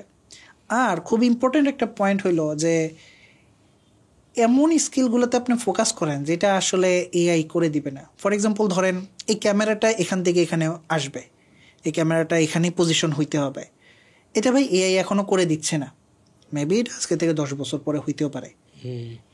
এইরকম স্কিলগুলা আমি ক্যামেরাটা উদাহরণ হিসেবে দিচ্ছি, যে এইরকম স্কিল যেটা ইমিডিয়েটলি আপনার কম্পিউটার করে দিতে পারতেছে না, যেটা ক্রিটিক্যাল থিঙ্কিংয়ে আপনাকে করতে হইতেছে, যেটা এআই বলতেছে হ্যাঁ এভাবে করলে ভালো হবে, এভাবে করলে ভালো হবে, বাট অ্যাকচুয়ালি মানুষের ব্রেনকে রিপ্লেস করার কোনো ওয়ে এখনও আবিষ্কার হয় নাই। আল্লাহ তাআলা মানুষকে সর্বশ্রেষ্ঠ জীব হিসেবে তৈরি করছে, মানুষ এআই তৈরি করছে, ডেফিনেটলি দ্যার সামথিং, বাট আল্লাহ তাআলার সৃষ্টি আর মানুষের সৃষ্টির ভিতরে তো বিশাল ডিফারেন্স থাকবে। আল্লাহ তাআলা মানুষকে সৃষ্টি করছে, মানুষের ব্রেনকে কেউ রিপ্লেস কখনোই করতে পারবে না, no artificial intelligence or whatever so. সো আপনাকে এমন কিছু শিখতে হবে যেখানে অ্যাকচুয়ালি মানুষের ইনভলভমেন্ট আছে, আপনাকে আপনার যেখানে ক্রিটিক্যাল থিঙ্কিং আছে, যেখানে আপনার একটা ডিসিশন নিতে হবে, এগুলো ভাই আপনি আপনার হাতে নেন। এক্স্যাক্টলি, কারণ পুরো কনটেক্সট, অডিয়েন্স সব আমি জানি, যেটা হয়তো এআই জানে না। আর ভাই এই মানুষ যে ছেড়ে দেয়, যেটা বললাম যে এ আসছে ছেড়ে দে, এটা আসছে ছেড়ে দে, এটা থেকে আমার একটা জিনিস মনে হয় যে অনেকে হচ্ছে না বুঝে কাজটা শুরু করে। আপনিও আই গেস দেখেছেন যে সে হয়তো বিজনেস লাইনে ছিল, ভালো করছিল, হঠাৎ দেখলো সফটওয়্যার ইঞ্জিনিয়াররা ডলারে ডিল করে, তাহলে আমিও সফটওয়্যার শিখি। এই জন্য কিন্তু আসলে সবাই যাকে জিজ্ঞেস করে কি তুমি ওয়েব ডেভেলপার, যাকে জিজ্ঞেস করে কি যে ওয়েব ডেভেলপিং শেখা শুরু করলাম ভাই, কিন্তু আলটিমেটলি যখনই একটা হতাশাজনক কিছু চলে আসে, যখন দেখে আচ্ছা ওয়েব ডেভেলপার 2 মাস হয়ে গেল, আমি তো এখনও কিছু আর্ন করতে পারলাম না, তখন ছেড়ে দেয়। এআই চলে আসতেছে, একজন দেখলো তাদের কোড করে দিচ্ছে, তার মানে আমার সেই স্বপ্ন ডলার সেটা হচ্ছে না। তো এখানে আসলে কারণটা কি, যে আমরা আসলে কি জানি না কি করব, মানে হোয়াইটেতে কি সমস্যা হইল ভাই, এটা আমাদের মেন্টালিটি, আমাদের সোসাইটি আমাদেরকে সেই মেন্টালিটি হিসেবে তৈরি করে দিছে যে তোমার যদি টাকা থাকে তাহলে তুমি অনেক কিছু, আর তোমার যদি টাকা না থাকে তাহলে তুমি কিছুই না। সো মানুষ দেখতেছে যে কোন কাজটা করার মাধ্যমে আমি সবচেয়ে কম কষ্ট করে সবচেয়ে বেশি টাকাটা ইনকাম করতে পারবো। এটা যদি হয় পলিটিক্স তাহলে পলিটিক্স, এটা যদি হয় মার্ন স্ট্যাক ডেভেলপমেন্ট তাহলে মার্ন স্ট্যাক ডেভেলপমেন্ট, কোনটা করলে আমি সবচেয়ে কম কষ্টে বেশি ইনকাম করতে পারবো। এখন এটা কি হালাল হচ্ছে না হারাম হচ্ছে না কি হচ্ছে সেটার দিকে আর মানুষ তাকাচ্ছে না। দেখেন আল্লাহ তাআলা আমাদেরকে কিন্তু সৃষ্টি করছে, এবং আল্লাহ তাআলা আমাদেরকে কিন্তু কাজ করাটা ফরজ করে দিছে। কাজ করাটা কিন্তু ফরজ, কষ্ট করাটা কিন্তু ফরজ। আমরা কষ্ট করতে চাই না, আমরা চাই বাপের হোটেলে খাবো, মায়ের হোটেলে ঘুমাবো, আর ভার্সিটি শেষ করব, স্কুল কলেজ শেষ করব, ভার্সিটি শেষ করে দেন আমি জব চলে আসবে, জব আসার পরে ওখান থেকে সব শিখিয়ে দেবে, আমি সকালবেলা যাব বিকালবেলা আসবো, মাস শেষে টাকা গুনবো, এবং দেন আমার জবও গেল, আমি বিজনেস থাকবে, আমার আইটি বিজনেস থাকবে। সে কিন্তু জীবনে কিছু করে নাই, তার আইটি বিজনেস থাকবে, তার অনেক এমপ্লয়ি থাকবে, সে বিভিন্ন জায়গায় ট্যুর দিবে। ভাই মানুষের স্বপ্ন থাকে, কিন্তু আপনাকে রিয়েলিস্টিক হইতে হবে যে আপনাকে আল্লাহ তাআলা এগুলোর জন্য দুনিয়ায় পাঠায় নাই। দ্যাটস ওয়াই আপনি যখন দুনিয়ার পিছনে যখন দৌড়াবেন তখন অল্পতে না পাইলে হতাশ হয়ে যাবেন। এবং এটার পিছনে আরেকটা কারণ হইলো আমাদের এখন অ্যাটেনশন স্প্যান এত কমে গেছে, আমরা ইমিডিয়েট কোনো কিছু না পাইলে আমাদের ব্রেইন আর এটাকে পছন্দ করে না। ইমিডিয়েটলি কোনো একটা কিছু পাইতেছি সেটাই আমরা দেখতেছি 5 সেকেন্ড 10 সেকেন্ড দেখলাম, হ্যাঁ নেক্সট, দেখলাম নেক্সট। আবার যেটা পছন্দ হচ্ছে না সেটা মেবি পয়েন্ট একটা মিলি সেকেন্ডও লাগতেছে না, নেক্সট চলে গেছি। এটা কিন্তু খুব বড় একটা ফ্যাক্টর, আমাদের ব্রেনটাকে নষ্ট করে দিছে। সো এই যে আপনার 2 মাসে কোনো কিছু পাইলেন না, ভাই তুমি 20 বছর অপেক্ষা করতে পারছো, আরো মানে 2 মাসও অপেক্ষা করতে পারতেছো না। এক্স্যাক্টলি, 20 বছর কিন্তু কিছু করেনি। হ্যাঁ, 20 বছর সে কিছু করে না, কিন্তু তার এই 2 মাসেই লাগবে, এবং 100% গ্যারান্টি সেই 2 মাসের পরে যদি আরো 2 মাস ব্যয় করে সে আসলে কিছু করতে পারবে না। কারণ সে সবসময় চিন্তা করতেছি আমার সময় নাই, আমার এখনই করতে হবে, আমার এখনই ইনকাম করতে হবে। দেন 2020 থেকে এখনো দেখা গেছে তার জব নাই, কারণ সে চিন্তা করতেছে, সবসময় চিন্তা করতেছে আমাকে হাতে 2 মাস আর সময় নাই, এখন কি করব, হাই হাই, মানে হাই হাই পার্টি বলে এটাকে। এরা হচ্ছে হাই হাই পার্টি। সো এটাই আসলে ভাই দোষ, যে সবাই ইমিডিয়েট একটা রেসপন্স চায়, সবার ইমিডিয়েট টাকা দরকার, এবং সমাজও আসলে আমাদের বাবা মা, আমাদের সমাজ মানে পুরো বিষয়টাকে এভাবে বানায় ফেলছে যে আমাদের উপরে এত এক্সপেকটেশন, তারা 40 বছরে যেটা বানাইতে পারে নাই, আমার 20 বছরেই এটা লাগবে। তারা 40 বছরে একটা বিল্ডিং করতে পারে নাই, বা হয়তো জমি জমা ছিল, হয়তো আগের ছিল, সেজন্য তারা এখানে ফোকাস করতে পারছে। আমাদেরকে ঢাকা শহরে নিয়ে রাখছে, যখন ঢাকা শহরে নিয়ে রাখার পর আমরা তো সেভাবে বড় হয়েছি ফার্মের মুরগির মতো। আমাদের কাছ থেকে তো দেশি মুরগির মতো এনার্জি আশা করলে আসলে হবে না। সো এই যে চাকরির প্রত্যাশা, এটা কিন্তু আমাদের নিজেদের মধ্য থেকে হয় না, এটা অভিভাবকরা, সমাজরা ঢুকায় দিছে। দোষটা আসলে তাদের, এবং এটা কিন্তু বারবার আসছে যে পরবর্তী জেনারেশনের মানুষ সবসময় পূর্ববর্তী জেনারেশনে দোষ দিবে। এটা সবসময় এটা হয়ে আসছে, এইভাবেই হয়ে আসছে এবং এইভাবেই হবে। তারা এটা তাদের দোষ, এটা কোনোভাবে অ্যাভয়েড করতে পারবে না। আজকে থেকে 20 বছর আগে দেখেন, 20 বছর আগে কিন্তু এই সমস্যা ছিল না। এই গত 20 বছরে কি এমন ঘটনা ঘটলো ভাই, 20 বছরের মধ্যে জাস্ট দেখেন বাবা মা কি করতেছে, সন্তান কিছু পারুক না পারুক, যা তোমার A+ পাইতেই হবে। 20 বছর আগে এগুলো ছিল না। পড়াশোনা করতেছে মাশাআল্লাহ অনেক সুন্দর, ফার্স্ট ক্লাস ফার্স্ট, এখন কি A+ পাইতেই হবে। তুমি A+ পাইলে না, ও A+ পাইছে, তুমি পাও নাই কেন, হবে না। বা বাবা মা এই জেনারেশনটাকে নষ্ট করে দিচ্ছে। অনেক ক্ষেত্রে ভাই গোল পোস্টটা বারবার পিছানো হয়। তোমার প্রথমে ক্লাস 5-এ পেতে হবে, 5-এ পেলো, এটা তো কিছুই না, ক্লাস 8-এ পাইতে হবে, আবার ওখানে পেলো, ওটাও কিছু নয়, SSC না পেলে সব শেষ। এইভাবে করতে করতে আসলে অনেকে হতাশ হয়ে যায়। হতাশ কখন শেষ হবে কখন। আবার দেখা গেলো সবসময় জিততে জিততে যখন মেইন যুদ্ধে এসে একটু সময় লাগে জিততে, সে গিভ আপ করে ফেলে, কারণ সে ওইভাবে ট্রেইনডই না। এর চেয়ে যে দেখা গেলো আগে ফেল করেছে, সে কিন্তু ট্রেইনড যে কিভাবে ফেলিয়ার থেকে উঠতে হয়, সে পরে গিয়ে ভালো করে। ডেফিনেটলি। আমি কিন্তু আমার এই কোম্পানিগুলা বা আমাদের এই প্রোডাক্টটা রিলিজের আগে, আমাদের যে রিসেন্ট প্রোডাক্ট রিলিজ করতেছি এখন, আলফা বা বেটা আছে, স্ক্র্যাপ অটোমেট।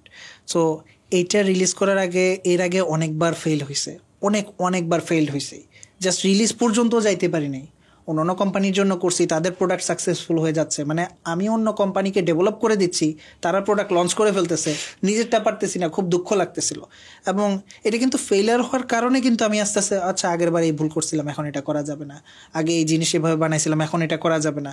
আমি যদি ফেলিয়ার কখনো যদি আমি ফেল না করতাম, ফার্স্ট টাইমে আমি সব কিছু করে ফেলাইতাম, তাহলে হয়তো আমি এই শিক্ষাটা আর আমার হইতো না। অনেক অ্যানালাইসিসও আসলে করা হয়ে যায়। ভাই আপনি তো এখন আপনার টিমের কথাটা বললেন যে আপনার আসলে একটা টিম আছে, বা টাটা অটোমেট আছে আপনার কোম্পানি, তো আপনি টিমটা লিড করছেন। তো আসলে একটা টিম লিড করার জন্য যারা আসলে টিম লিডার হতে চায়, স্পেশালি রিমোট জবের ক্ষেত্রে, তো এইটা আপনি কিভাবে হ্যান্ডেল করতেন? এটা এত সহজ কাজ না যে আপনি একটা টিম লিড করতেছেন রিমোটলি, তো এই জিনিসটা আপনি কিভাবে আসলে হ্যান্ডেল করতেছেন? আমি যখন অন্য কোম্পানিতেও ছিলাম, সেখানেও দেখতে পাইছি, এবং যারা রিমোট জব করে তাদের জন্য এটা খুবই গুরুত্বপূর্ণ। আপনার কোনো স্কিল থাকুক অথবা না থাকুক, আপনার টেকনিক্যাল স্কিল থাকুক অথবা না থাকুক, মেবি আপনি 10x ডেভেলপার, হু কেয়ার্স, যদি আপনার কমিউনিকেশন স্কিল না থাকে, মানে আপনি মানুষের সাথে কমিউনিকেট না করতে পারেন, তাহলে আপনার এই স্কিলের কোনো মূল্যই নেই। মানে ধরেন আপনি খুব অসাধারণ ডেভেলপার, আপনি অনেক সুন্দর একটা অ্যাপ বানাইতে পারছেন, মানুষকে আপনি বলতেই পারলেন না আপনি অ্যাপটা কীভাবে বানাইছেন, অ্যাপটা বানানোর সময় আপনি কি কি প্রবলেম ফেস করছেন, বা যেটাই হোক না কেন, আপনি যদি মানুষকে কিছুই না বলতে পারেন, কিছুই না বুঝাইতে পারেন, তাহলে মানে আপনার এটা তো কখনোই মানুষের কাছে এটা অ্যাকনোলেজড হবে না। সবার আগে যেটা দরকার সেটা হইতেছে একটা টিমে, সেটা হচ্ছে কমিউনিকেশন, ডিসিপ্লিনও না, কিন্তু কমিউনিকেশন। আপনি যদি রিমোট জব করেন, এটা আরও বেশি গুরুত্বপূর্ণ, কারণ সে আপনাকে সামনাসামনি দেখতেছেই না, মেবি আপনি কিভাবে হাত নাড়তেছেন সেটার উপরে একভাবে আপনার এক্সপ্রেশনটা একভাবে নির্ভর করতেছে। আপনি যখন কথা বলতেছেন, বলার সময় দেখা যাচ্ছে কি যে হাত নাড়ার কারণে আমরা যেটা দেখি, হাত নেড়ে কিন্তু আমরা অনেক কিছু বুঝাই যে না স্টপ, এটা একভাবে বলতেছি, আবার না স্টপ স্টপ, এটা কিন্তু এক্সপ্রেশনটা সামনাসামনি থাকলে দেখা যায়। রিমোট জবে কিন্তু এটাও দেখা যায় না। এবং অনেকের ক্ষেত্রে দেখা যায় কি যে ক্যামেরার সামনে আসতে তারা ভয় পায়, অডিওতে একটা কথা বলতে তারা ভয় পায়। আমার কমিউনিকেশন এত বাজে ছিল যে আমার একটা ক্লায়েন্ট, সে আমার সাথে কথা বলার পরে পরের 1 বছর আর কোনো এই এরিয়ার কারোর সাথে আর কথাই বলে না। মানে আমার কমিউনিকেশন এত বাজে ছিল। সো ফার্স্ট অফ অল হচ্ছে যে আপনাকে কমিউনিকেশন ঠিক করতে হবে। কমিউনিকেশন ঠিক করার জন্য দরকার হইলে বিভিন্ন মিটআপে যাইতে হবে, বিভিন্ন ভাইয়ের সাথে কথা বলতে হবে, বিভিন্ন ইভেন ভাই না, আপনি যেখানে কাজ করতেছেন সেখানেও যেন আপনি যেন নিজে থেকে আগ বাড়ায় কথা বলেন। তার মানে না সারাক্ষণ কথা বলবেন, কিন্তু কমিউনিকেশন না থাকলে ভাই আসলে আপনার কাজ করার কোনো যোগ্যতাই নেই। এটা যে কোনো টিমের জন্য এটা ইম্পর্টেন্ট।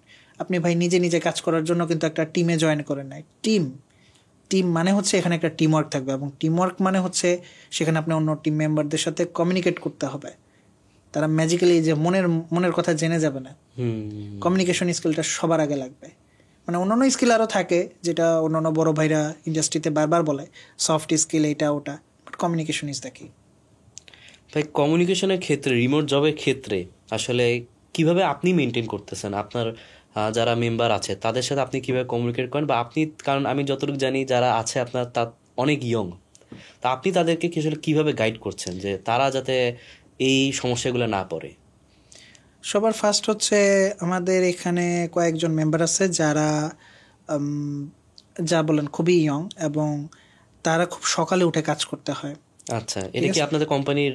এটা মোটামুটি আমার কোম্পানি না, এটা আমার সাথে যারা ছিল, যারা মেন্টরশিপে আছে, যারা আমার মেন্টরশিপের মধ্যে আছে, এবং সবার জন্য মোটামুটি রুলসটা সিমিলার থাকে যে তোমাকে সকালে উঠে কাজ করতে হবে।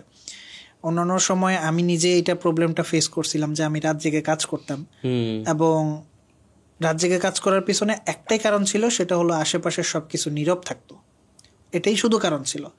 এখন যুগটা চেঞ্জ হয়েছে, এখন অনেক কিছু বুঝতে পারতেছি যে রাত জেগে কাজ করলে আশেপাশে নীরব থাকে মেবি, কিন্তু টিমের সব মেম্বাররা তো রাত জেগে থাকে না।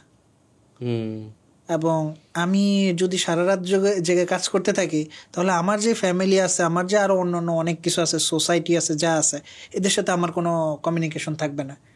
আমার কমিউনিকেশন পুরোপুরি নষ্ট হয়ে যাবে। সো আমার টিম মেম্বারদেরকে সকালে একটা কলে জয়েন করতে হয়, আমি থাকি অথবা না থাকি। মানে আমি ঘুমে থাকি অথবা আমি বাইরে থাকি বা আমি অসুস্থ থাকি, তারা কলে জয়েন করতেই হবে। তারা নিজের কলে জয়েন করে যে আজকে আমরা কি করব, কি করছি, কি করা উচিত, সেটা নিয়ে তারা আলোচনা করবে। এবং মানে এটা খুব গুরুত্বপূর্ণ যে তারা মোটামুটি 2-3 ঘন্টার মধ্যে একটা আপডেট দিতে হবে যে গত 2-3 ঘন্টায় এই কাজটা আমি করছি। এটা কি 2 ঘন্টা পর পর বা দিতে হয় তারা? এটা স্পেসিফিক না, এটাকে তার কাজের উপর নির্ভর করে। মেবি ধরেন এই কাজটা 5 মিনিটেই হয়ে যাবে, সো 2 ঘন্টা পরের জন্য আমি এটা অপেক্ষা করব না। ওকে, এটার রুলসটা এটা যে আপনি কাজ করার আগে বলবেন, কাজ করার পরে বলবেন। এটা যেই কাজই হোক না কেন, আপনি এটা আগে বলতে হবে এবং পরে বলতে হবে। যেন আগে বললে আপনি যদি ভুল কোনো প্ল্যান করে থাকেন, আমি যেন আপনার আটকাইতে পারি আগে। এটা খুব ইন্টারেস্টিং। না হলে আপনি ভাই 2 ঘন্টা লস করে ফেলছেন। রিসেন্টলি এমন হয়েছে যে ওয়ান অফ দ্য মেম্বার, সে অনেক কষ্ট করছে, সারাদিন ধরে কাজ করছে, আমি কোনো কারণে তার ওইটা দেখি নাই। আচ্ছা, সে সারাদিন কাজ করার পরে আমি বলতেছি কি এটা তো আমি অ্যাপ্রুভ করবো না, এটা ক্যান্সেল। তার সারাটা দিনের কাজ বাইর। সো আমার টিমে এটা খুব গুরুত্বপূর্ণ যে আপনি কাজ করার আগে আপনি বলতে হবে আমি কাজটা করব, কাজ করার পরে আপনি বলবেন যে এই কাজটা করছি, এভাবে করছি, নেক্সট আমি এই কাজটা করব।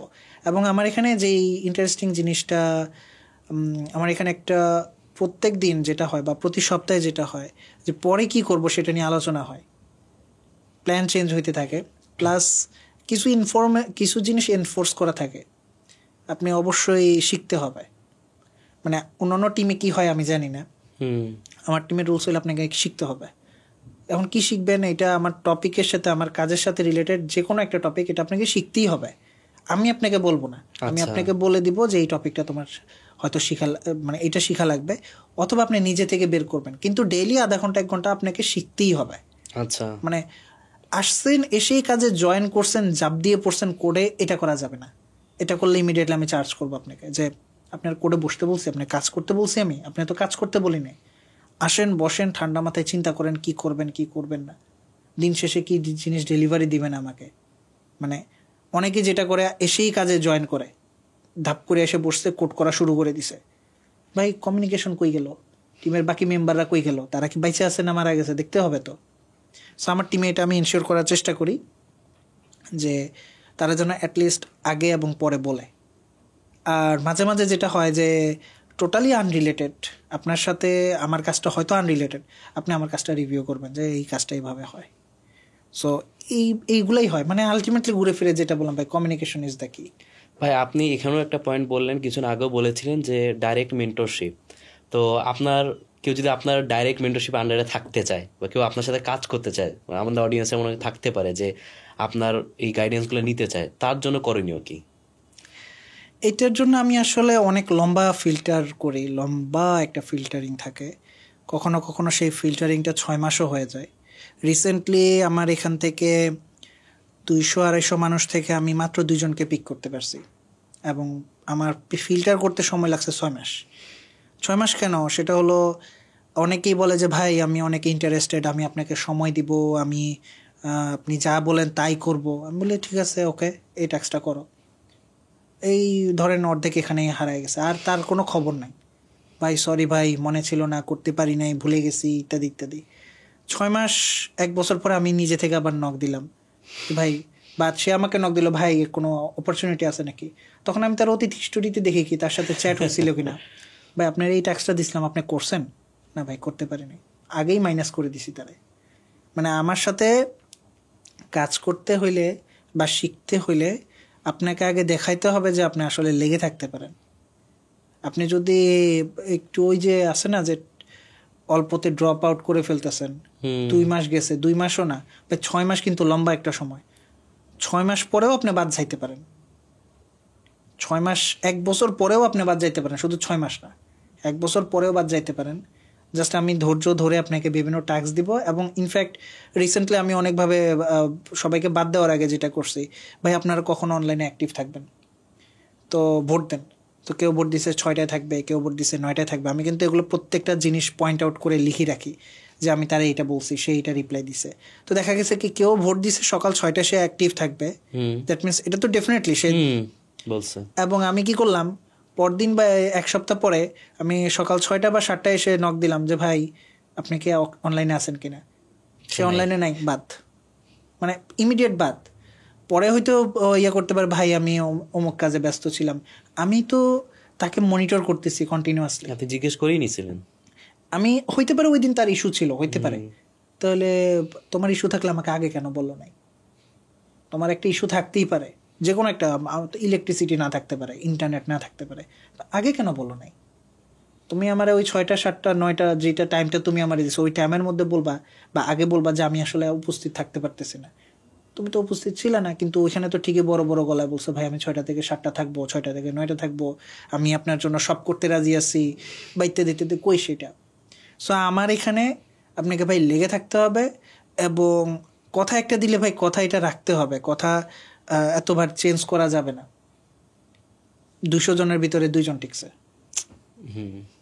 আচ্ছা ভাই, এখন একটু ডিফারেন্ট একটা বিষয় নিয়ে জানতে চাচ্ছি। আমার মনে হয় যেটাতে আপনাকেই আমরা চিনেছি, সেটা হচ্ছে বিভিন্ন মিট আপ বা নেটওয়ার্কিং ইভেন্টে আপনার যাওয়া। আর আপনি গেলে দেখেছি, এখনও দেখি যে আপনি নিজে থেকে কথা বলেন। যে দেখা গেলো যার সাথে কথা বলতেছে সে আপনাকে চেনে, কিন্তু সে ভয়ে আপনার সাথে কথা বলতেছে না, অথবা একটা হেজিটেশন আসছে যে কথা বলবো কিনা, এবার আপনি নিজে থেকে বলতেছেন যে আমি আবু তাহের, তারপর আপনি শুরু করে দিলেন। তো এই কোয়ালিটিটা অনেক জুনিয়রদের মধ্যেই নাই।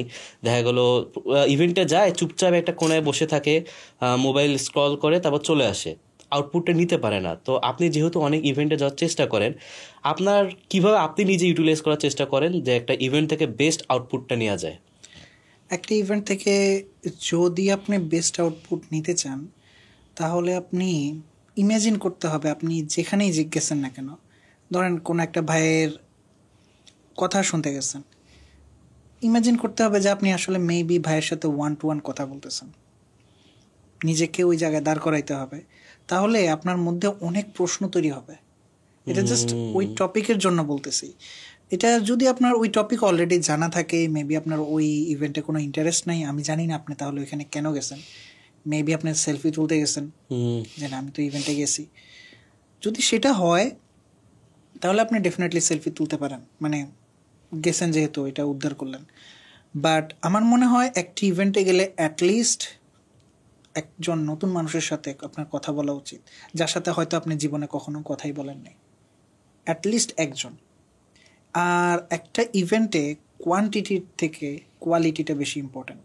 আপনার একটা ইভেন্টে যেখানে হয়তো 1000 মানুষ গেছে, সেখানে আপনি গেলেন, বসলেন, 10টা টপিক নিয়ে আলোচনা হয়েছে, এটার মধ্যে একটাতে আপনি ইন্টারেস্ট পাইছেন, সেটা যতটা না ইফেক্টিভ হবে আপনি একটা ইভেন্টে গেছেন, সেখানে 1000 জনের পরিবর্তে মেবি 10 জন আসছে, সেই ইভেন্টের থেকে আপনি 1-to-1 বিভিন্ন কোশ্চেন্স করতে পারছেন, এটার আউটপুট অনেক বেশি হবে। আর যে কোনো একটা ইভেন্টে যদি আপনি যান, ইভেন্টে যাওয়ার পরে চেষ্টা করবেন মেবি ডান পাশে কেউ বসছে বা বাম পাশে কেউ বসছে, নিচ থেকে একবার কথা বলতে হবে। ভাই সর্বোচ্চ আর কি হবে, মানে মেবি সে আপনার উইয়ার্ড ভাববে, সর্বোচ্চ এটাই তো হবে, কিন্তু সে তো আপনার বাসার অ্যাড্রেস জানে না ভাই, কিছুই জানে না, সে কি করবে? আপনারা নিজ থেকে আগে যায় চিন্তা বা প্রশ্ন করবেন যে সে অনেক কিছু, এইভাবে প্রশ্ন করবেন যে সেই ভাই অনেক কিছু। তো রিসেন্টলি একটা ইভেন্ট, খুবই রিসেন্ট, মেবি গত কয়েকদিন আগে, তো ইভেন্টে গেছি, যে বিভিন্ন মানুষের সাথে কথা বলতেছি, তো একটা ভাই নিজে থেকে উঠে আমার সাথে কথা বলতেছে যে ভাই আমি অমুক, আপনার সাথে, আপনি তো দেখলাম যে সবাইকে কথা বলতেছেন, সো ভাই একটু আপনার পরিচয়টা দেন। তো বললাম যে ভাই আমি Mohammad Abu Taher, I am a nobody, মানে আমি অ্যাকচুয়ালি এটাই বলতেছি যে আমি আসলে কেউ না। সে বল না ভাই কেউ না হইলে তো আপনার আশেপাশে এত মানুষ থাকতো না, নো বডি না ভাই, আপনার আসল পরিচয় দেন। তো আমি বলতেছি না ভাই আমি আসলে নো বডি, আমি আসলে কেউই না, আপনি মানে ভুল ভাবতেছেন, এরা আমার আগের পরিচিত বলেই আসলে এত কথা বলতেছে। তাহলে ভাই আপনার সাথে তো আমার আগের পরিচয় নাই। তো সে বলতেছে যে আপনার সাথে তো আমার আগের পরিচয় নাই, ভাই প্লিজ আপনার পরিচয়টা দেন।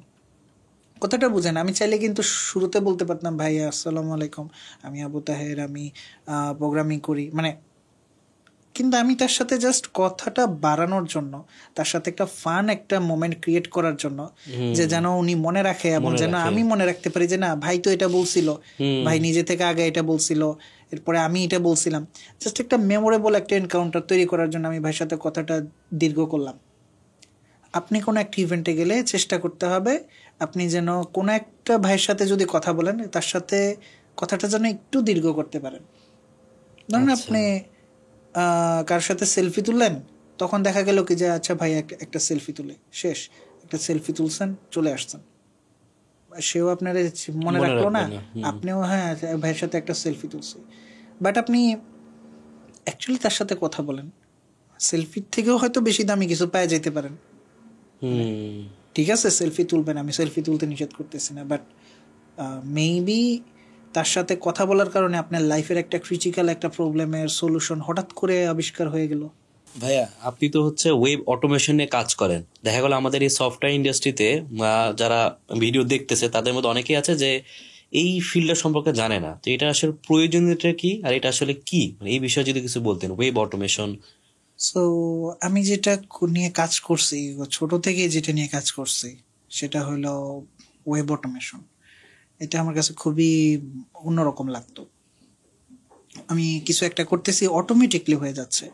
সো ওয়েব অটোমেশন এটা আসলে এমন একটা উপায় যেটার মাধ্যমে মেবি আপনি একটা স্ক্রিপ্ট লিখছেন, মেবি কোনো সফটওয়্যার ইউজ করছেন, মেবি যেটাই হোক না কেন, এটার মাধ্যমে একটা হিউম্যান যে ইন্টারাকশনটা করতো সে কাজটা আপনি কম্পিউটারের মাধ্যমে করতেছেন।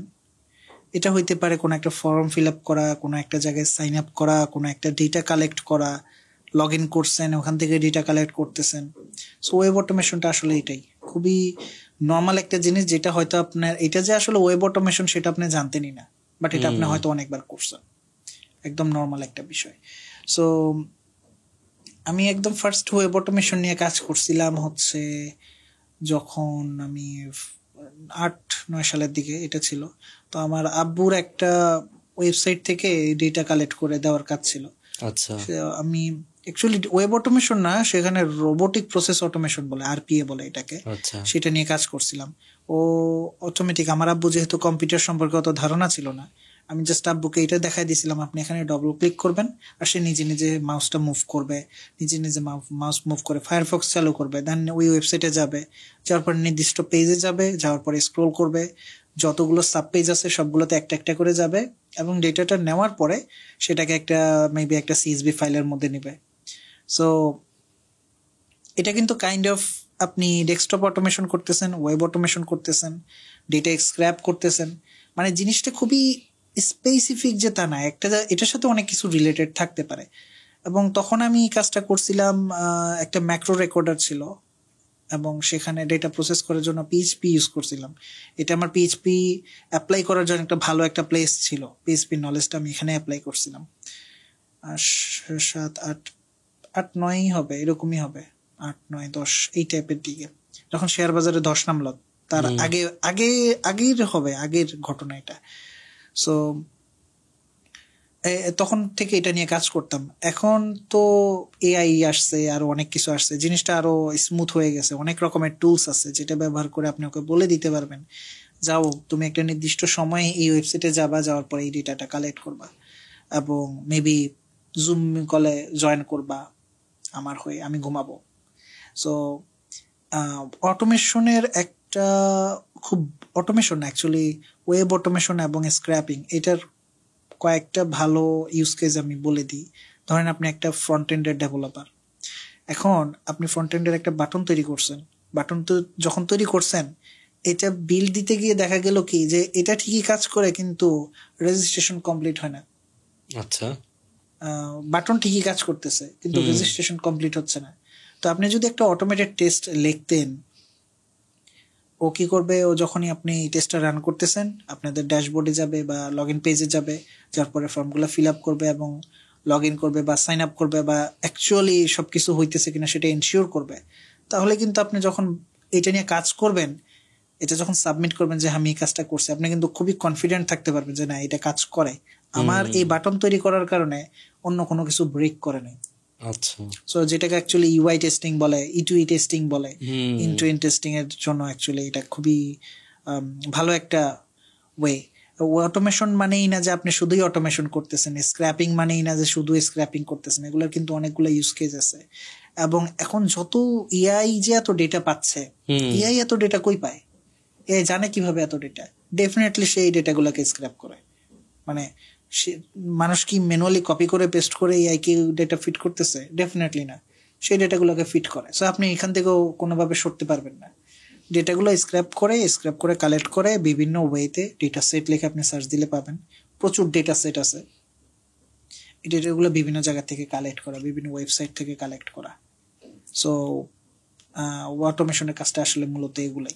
কেউ যদি ভাই ওয়েব অটোমেশন শিখতে চায়, তার আসলে কি জেনে তারপরে এই কাজটা করা উচিত? ওয়েব অটোমেশন শিখতে চাইলে আগে ভাই তাকে ওয়েব শিখতে হবে।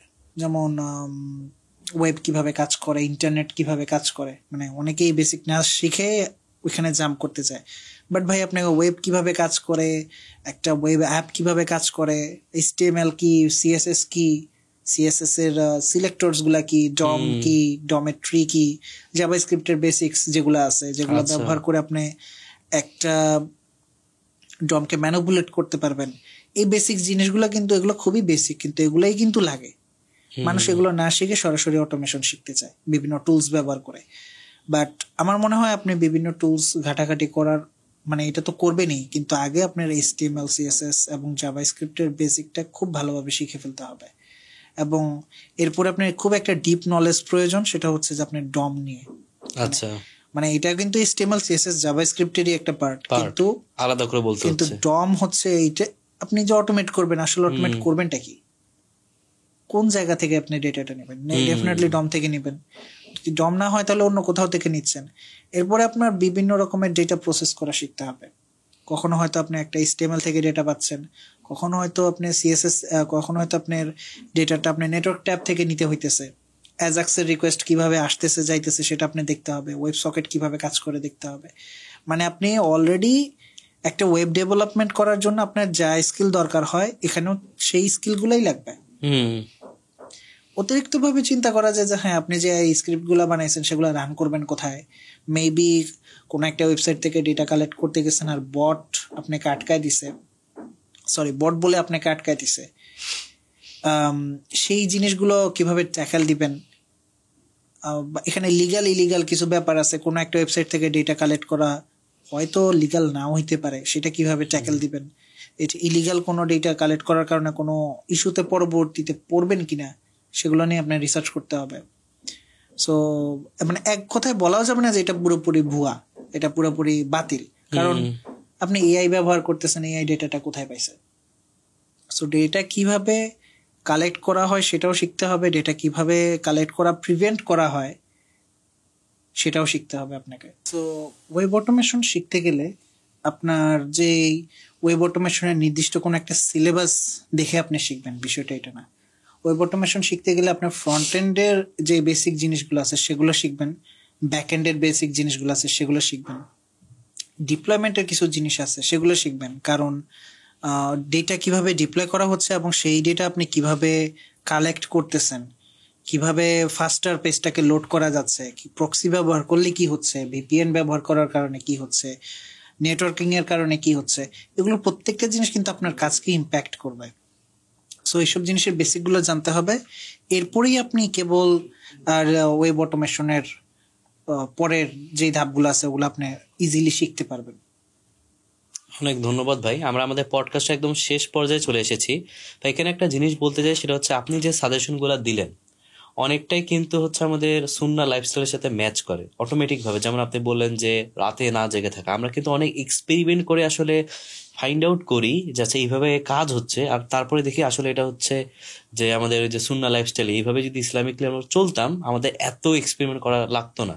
তো এখন আমাদের যারা হচ্ছে অনেকেই আছে ইয়ং, যারা হচ্ছে ক্যারিয়ারটা শুরু করতেছে, তো তাদের জন্য যদি কিছু বলেন যে আসলে এই লাইফস্টাইলটা থেকে মানে আমাদের যেটা দেখতে পারি যে আমাদের কখন উঠা, কখন ঘুমাতে যাওয়া, কাজের সময় যে ফোকাস রাখা, নামাজের সময় যে আমরা ব্রেকটা নিই, এটা আমাদের হচ্ছে তারপরে হচ্ছে জাস্ট রিমাইন্ডার, আমার ডেইলি লাইফে একটা রিমাইন্ডার পাচ্ছি।